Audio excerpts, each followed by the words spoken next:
일장 비 오는 날의 만남. 비가 억수같이 쏟아지는 어느 가을 저녁, 서울 변두리의 작은 골목길에서 한 노인이 비틀거리며 걷고 있었다. 회색빛 낡은 정장 차림에 헝클어진 흰 머리, 그리고 무엇보다 눈동자에는 깊은 혼란이 서려 있었다. 여기가 어디지? 내가 왜 여기 있는 거야?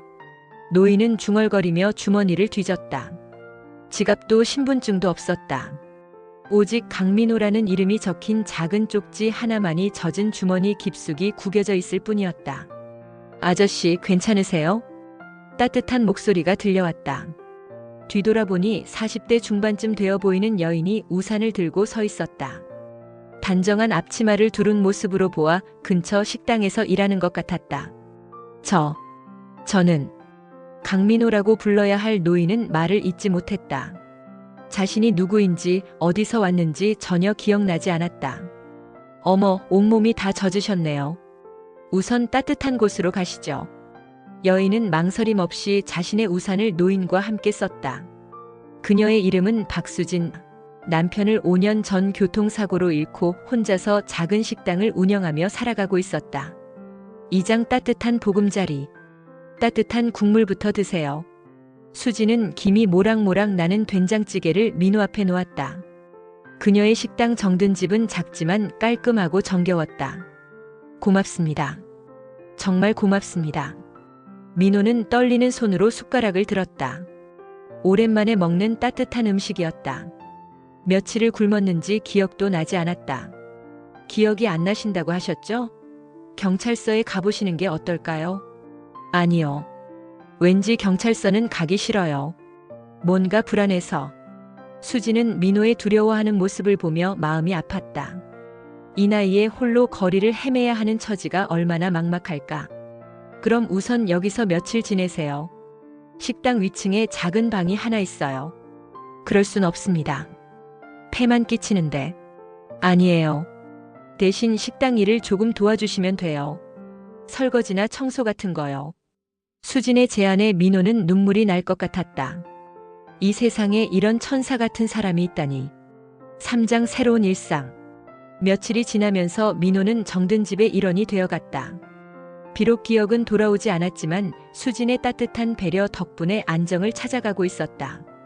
아저씨, 설거지 정말 깔끔하게 하시네요. 젊었을 때 뭘 했는지는 모르겠지만 손이 기억하는 것 같아요. 민호는 미소를 지었다. 이상하게도 그의 손놀림은 매우 세련되고 정확했다. 마치 오랫동안 정밀한 일을 해온 사람 같았다. 하지만 평화로운 일상은 오래가지 않았다. 야, 거지 영감. 여기서 뭐 하는 거야? 식당 문이 거칠게 열리며 건장한 사내가 들어왔다. 김대철, 이 일대를 주름잡는 건달 두목이었다. 뭔 일이세요? 수진이 앞으로 나섰지만 대철은 민호를 노려보며 말했다. 이 더러운 거지가 여기서 뭐 하는 거냐고. 냄새나고 지저분한데 손님들이 다 도망갈 거 아냐? 그런 말씀하지 마세요. 이분은 우리 식당에서 일하시는 분이에요. 일한다고? 이런 폐품이 뭘 할 수 있다고. 대철은 민호의 어깨를 거칠게 밀쳤다. 민호는 비틀거리며 바닥에 넘어졌다. 사장 실연의 나날들.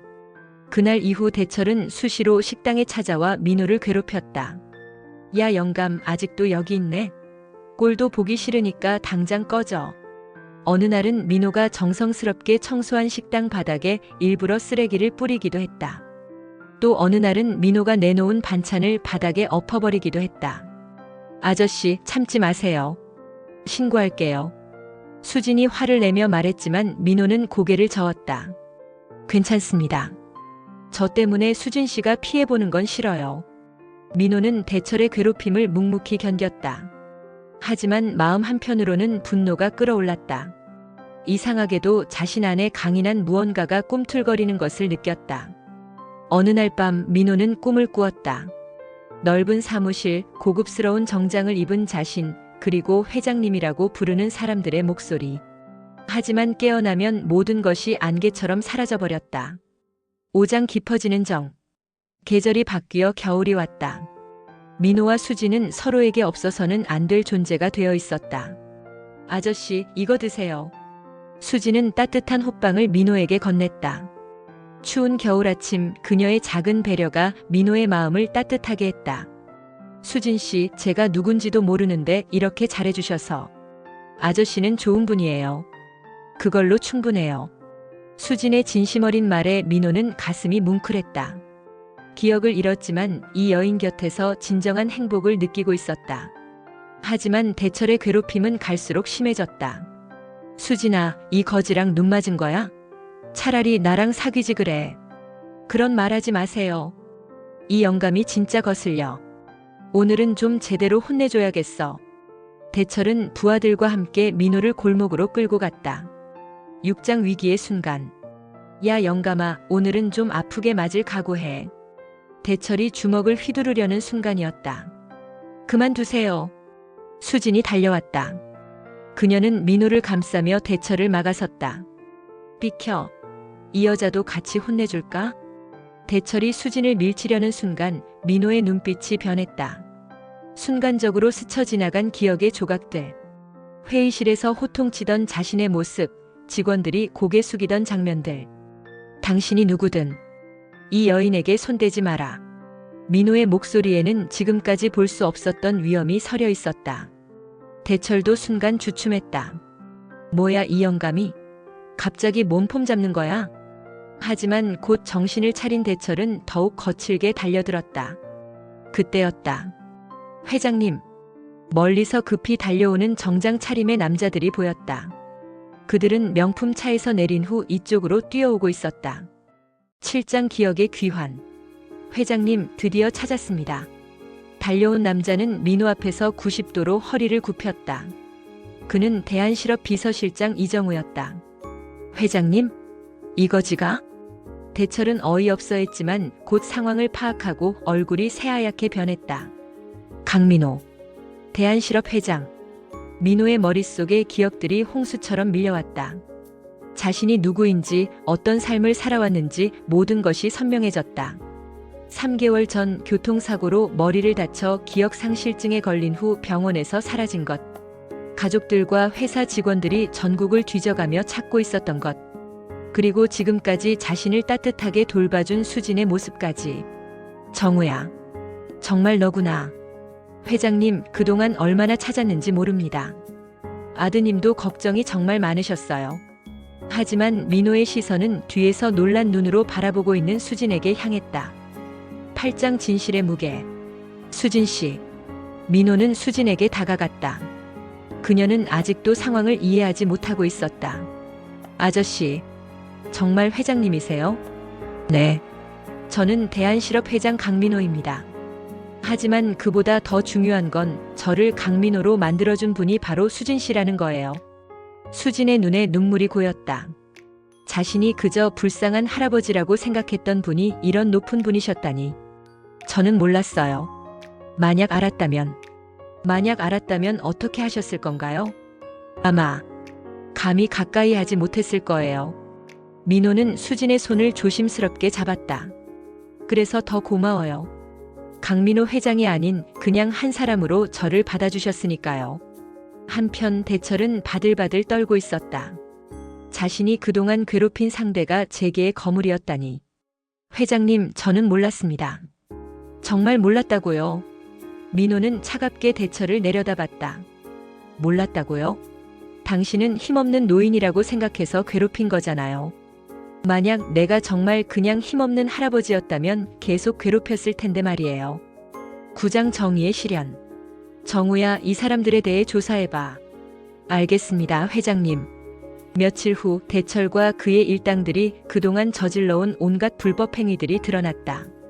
상습적인 폭력, 사기, 갈취. 그들의 죄목은 끝이 없었다. 회장님, 제발 용서해주세요. 다시는 그런 일 없을 거예요. 대철은 민호 앞에서 무릎을 꿇고 애원했다. 용서요? 당신이 괴롭힌 건 저뿐만이 아니겠죠. 이 동네 사람들이 얼마나 당신들 때문에 고생했는지 생각해보세요.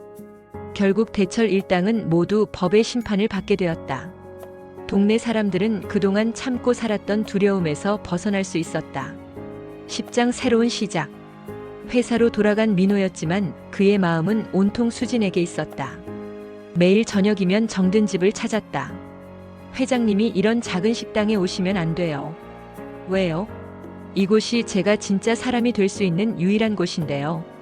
하지만 회장님이신데 그런 게 뭐가 중요해요? 저를 진심으로 사랑해주신 분은 수진 씨뿐이에요. 민호는 진심을 담아 말했다. 그 3개월은 그의 인생에서 가장 힘들었지만 동시에 가장 소중한 시간이었다. 11장 가족의 반대. 하지만 민호의 결정을 모든 사람이 반기는 것은 아니었다. 아버지, 정신 차리세요. 기억상실증이 아직 다 낫지 않으신 거예요. 아들 강준수는 격렬히 반대했다. 그 여자가 아버지 재산을 노리는 거 뻔하잖아요. 준수야, 그런 말 하지 마라. 수진 씨는 그런 분이 아니야. 3개월 만난 게 전부인데 뭘 안다고 그러세요? 가족들의 반대는 심했다. 특히 재산 문제를 걱정하는 목소리가 높았다. 한편 수진도 주변의 시선을 견디기 힘들어했다. 수진아, 정말 결혼할 생각이야? 그 양반이 아무리 부자라도 나이 차이가 너무 나잖아. 돈 때문에 그러는 거 아니야? 솔직히 말해봐. 친구들과 이웃들의 곱지 않은 시선이 수진을 힘들게 했다. 12장 시험의 시간. 수진 씨 힘드시죠? 민호는 수진의 괴로워하는 모습을 보며 마음이 아팠다. 괜찮아요. 저는 아저씨만 믿어요. 하지만 수진의 표정에는 걱정이 가득했다. 과연 둘 사이에 놓인 장애물들을 극복할 수 있을까? 그때 민호에게 더 큰 시련이 닥쳤다. 경쟁 회사에서 민호가 기억상실증에 걸렸다는 소문을 이용해 적대적 인수합병을 시도한 것이다. 회장님, 상황이 심각합니다. 주가가 계속 떨어지고 있고 이사회에서도 회장님의 건강을 문제 삼고 있습니다. 이정우의 보고에 민호는 깊은 고민에 빠졌다.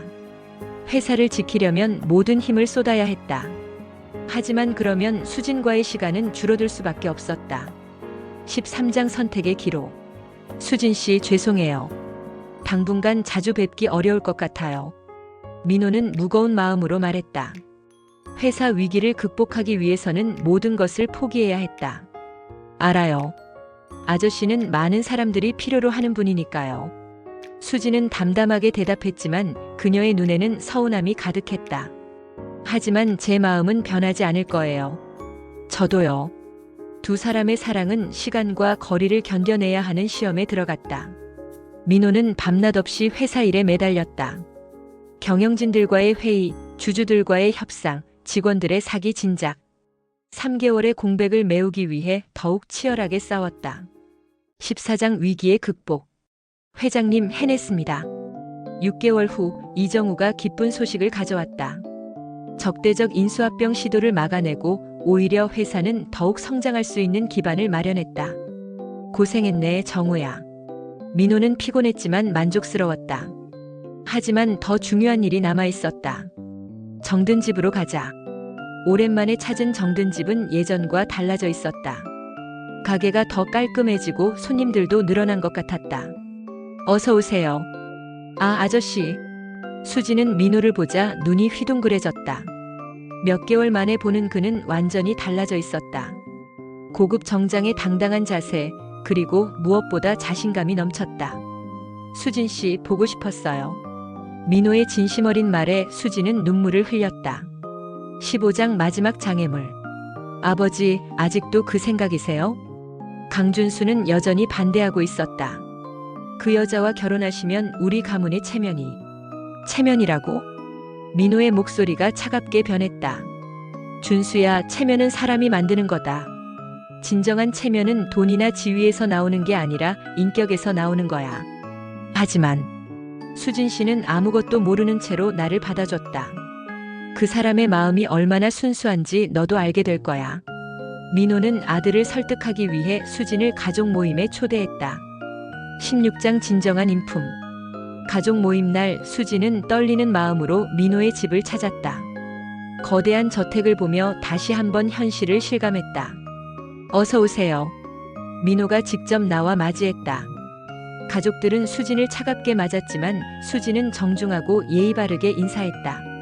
식사 시간 동안 수진은 자연스럽게 민호를 챙기고 다른 가족들에게도 따뜻하게 대했다. 그녀의 진심 어린 모습을 본 가족들의 마음도 조금씩 누그러지기 시작했다. 이거 맛있어요? 특히 민호의 손자가 수진을 좋아했다. 수진은 아이에게 자연스럽게 음식을 떠먹여주며 마치 진짜 가족처럼 행동했다. 신경 써주셔서 감사합니다. 준수의 아내가 먼저 마음을 열었다. 아버님이 왜 좋아하시는지 알겠어요. 17장 사회의 시선. 하지만 사회의 시선은 여전히 곱지 않았다. 대한실업 회장이 동네 식당 아줌마와 결혼한다더라. 기억상실증 때문에 판단력이 흐려진 거 아니야? 그 여자가 뭔 수를 썼을까? 언론에서도 연일 이 소식을 다뤘다. 대부분은 호기심 어린 시선이었지만 일부는 악의적이기도 했다. 수지는 이런 시선들 때문에 괴로워했다. 아저씨, 저 때문에 안 좋은 소리 듣게 해서 죄송해요. 무슨 말씀이에요? 저야말로 수진 씨를 힘들게 해서 미안해요. 민호는 수진의 손을 잡았다. 하지만 저는 후회하지 않아요. 수진 씨 덕분에 진정한 사람이 될 수 있었으니까요. 18장 과거와의 결별. 민호는 중요한 결정을 내렸다. 회사 경영에서 한 발 물러나기로 한 것이다. 아들에게 경영권을 넘겨주고 저는 고문 역할만 하겠습니다. 이사회에서 민호의 발표를 들은 사람들은 놀랐다. 회장님, 아직 정정하신데 왜 갑자기? 저에게는 지켜야 할 더 소중한 것이 생겼습니다. 민호는 수진을 향한 자신의 마음을 공개적으로 밝혔다. 그의 진정성을 본 사람들은 점차 이해하기 시작했다. 19장 새로운 도전. 수진 씨, 저와 함께 새로운 일을 해보시지 않겠어요? 민호는 수진에게 제안했다. 무슨 일이요? 시니어들을 위한 커뮤니티 레스토랑을 만들어 보려고 해요. 수진 씨의 따뜻한 마음과 제 경험을 합치면 분명 좋은 일을 할 수 있을 거예요. 수진의 눈이 반짝였다. 어려운 시니어들을 도울 수 있는 일이라니 생각만 해도 보람찰 것 같았다. 정말 좋은 일이네요. 저도 함께하고 싶어요. 두 사람은 손을 맞잡고 새로운 꿈을 키워나갔다. 20장 완벽한 결말. 1년 후 봄이 찾아온 어느 화창한 날. 신랑 신부 입장. 민호와 수진의 결혼식이 조촐하게 열렸다. 가족들과 정든 집 단골 손님들 그리고 회사 직원들까지 모두 축복을 보내고 있었다. 아버지 축하드려요. 준수도 이제는 진심으로 축하했다. 수진과 가까워지면서 그녀의 진정한 인품을 알게 되었기 때문이다. 고맙다 준수야. 결혼식 후 두 사람이 함께 만든 실버 커뮤니티 카페가 문을 열었다. 시니어들이 언제든 와서 쉴 수 있고 따뜻한 음식과 함께 드라마나 오디오북을 즐길 수 있는 공간이었다. 어르신들, 오늘은 무슨 드라마 보실까요? 수지는 환한 미소로 어르신들을 맞았다. 민호도 옆에서 정성스럽게 차를 우려내고 있었다. 참 좋은 부부구만. 저런 사랑이 진짜 사랑이지. 어르신들의 부러워하는 목소리가 들려왔다. 우리도 저렇게 살고 싶네. 진짜 사랑은 나이가 중요한 게 아니구만. 에필로그 진정한 행복. 2년이 흘렀다. 민호와 수진의 실버 커뮤니티 카페는 이제 지역의 명소가 되었다. 전국에서 벤치마킹을 오고 언론에서도 좋은 사례로 소개되었다. 여보, 오늘 새로 오신 할머니가 계세요. 수진이 민호에게 말했다. 치매 초기 증상으로 가족들에게 버림받은 할머니였다. 그래요? 잘 모셔드려야겠네요. 민호는 그 할머니를 보며 과거의 자신을 떠올렸다. 만약 수진을 만나지 못했다면 자신도 저런 처지가 되었을지도 모른다. 할머니, 여기서 편히 지내세요. 이곳이 할머니의 집이에요. 수진의 따뜻한 말에 할머니는 눈물을 흘렸다. 저녁 무렵 하루 일을 마친 민호와 수진은 함께 카페 테라스에 앉았다. 노을이 아름다운 하늘을 물들이고 있었다. 여보, 후회하지 않으세요? 수진이 조심스럽게 물었다. 무엇을요? 회장 자리도 내려놓고 저 같은 사람과 결혼한 건 말이에요. 민호는 수진의 손을 꼭 잡았다. 수진 씨, 저는 기억을 잃고 나서야 진짜 인생을 찾았어요. 돈과 지위만 중요하다고 생각했던 예전에 저는 진짜 가난한 사람이었어요. 여보. 하지만 지금은 달라요. 진정한 사랑을 알고 나눔의 기쁨을 알고 무엇보다 수진 씨 같은 천사를 만났으니까요. 두 사람은 서로를 바라보며 미소 지었다. 그런데 여보, 오늘 그 김대철이라는 사람이 출소했다면서요? 아, 그래요? 이제 새 사람이 되었을 거예요. 민호는 여유롭게 대답했다. 이제 그는 복수나 분노보다는 용서와 사랑이 더 큰 힘이라는 것을 알고 있었다. 그날 밤 카페에서는 어르신들을 위한 작은 콘서트가 열렸다. 민호가 직접 기획한 이벤트였다. 어르신 여러분, 오늘은 젊은 시절 유행했던 옛날 노래를 함께 불러보시죠. 가수가 나와서 사랑은 아무나 하나를 부르기 시작했다. 어르신들도 하나둘 따라 부르며 젊은 시절을 그리워했다. 민호와 수진도 함께 노래를 따라 부르며 서로를 바라봤다. 그들의 사랑 이야기도 정말 아무나 할 수 없는 특별한 사랑이었다. 정말 행복해요. 수진이 민호의 귀에 속삭였다. 나도 그래요. 이보다 더 행복할 수는 없을 거예요. 카페 밖으로는 눈이 내리기 시작했다. 하얀 눈송이들이 창문에 달라붙으며 아름다운 겨울 풍경을 만들어냈다. 민호는 수진의 어깨에 목도리를 둘러주며 생각했다. 기억을 잃었던 그 3개월이 있었기에 진정한 사랑을 찾을 수 있었다고. 때로는 모든 것을 잃어야 진짜 소중한 것을 찾을 수 있다는 것을. 수진 씨 사랑해요. 저도 사랑해요, 여보. 두 사람의 사랑은 이제 시작이었다. 함께 만들어갈 새로운 인생, 그리고 더 많은 사람들에게 따뜻함을 나누어줄 아름다운 미래가 그들을 기다리고 있었다. 눈은 계속 내렸고 실버 커뮤니티 카페에는 따뜻한 웃음소리가 끊이지 않았다. 진정한 사랑이 이긴 아름다운 겨울밤이었다. 여러분, 오디오 사연극장 기억을 잃어버린 회장님 잘 감상하셨나요? 괜찮으셨다면 구독과 좋아요 부탁드립니다. 앞으로 더 좋은 영상으로 또 찾아뵙겠습니다. 시청해주셔서 감사합니다.